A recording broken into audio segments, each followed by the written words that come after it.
I'm honored to be your patient speaker for the 16th annual Miles for Migraine race here in Golden Gate Park. I'm a proud San Franciscan who moved to this city 3 years ago to participate in a clinical trial at UCSF's Balance and Pulse Center for a CGRP antagonist. It was luck that brought me here for an art and cocktail showcase with Bombay Sapphire, and I'm grateful to still be under the care of the fantastic medical team I found during that time.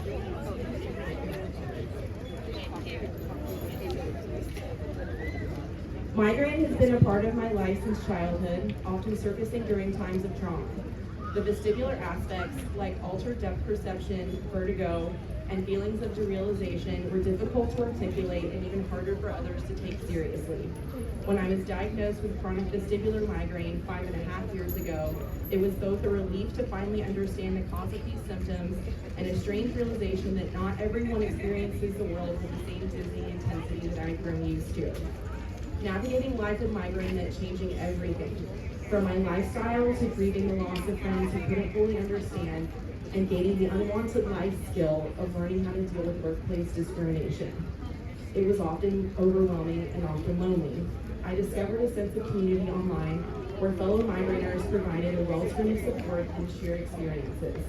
While reading Heal Your Headache at the suggestion of a physical therapist, I read the line, "Citric acid is permissible," and was inspired to adapt my love for food science and mixology to the migraine diet. This work led me to write a blog, Tart Drinks, during quarantine, where I began crafting migraine-friendly cocktail recipes. I was then accepted into Speed Rack's advisory squad, which helped me launch my consulting firm, Clear Spirit and Mind. Since then, my migraine-friendly recipes have been featured on trading cards, in Speed Rack's cocktail book, and in collaborations with organizations like Miles for Migraine.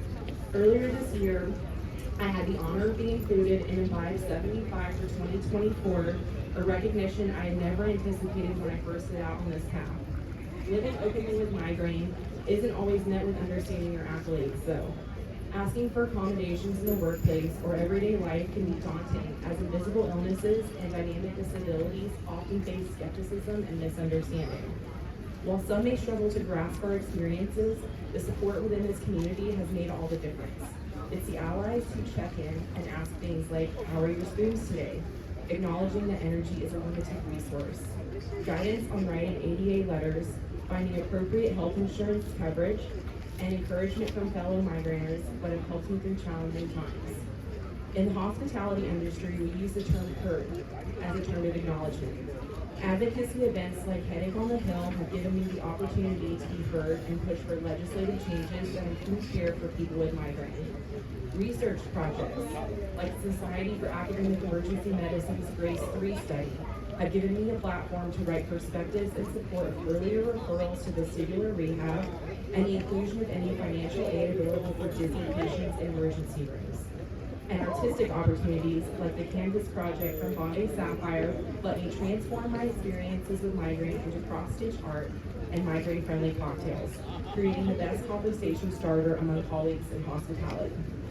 I hope you feel heard as you share with new and old friends today as we walk. No two experiences with migraine are identical, but when we share more, we can all have more. Remember that healing is not a linear process and falling is not failing.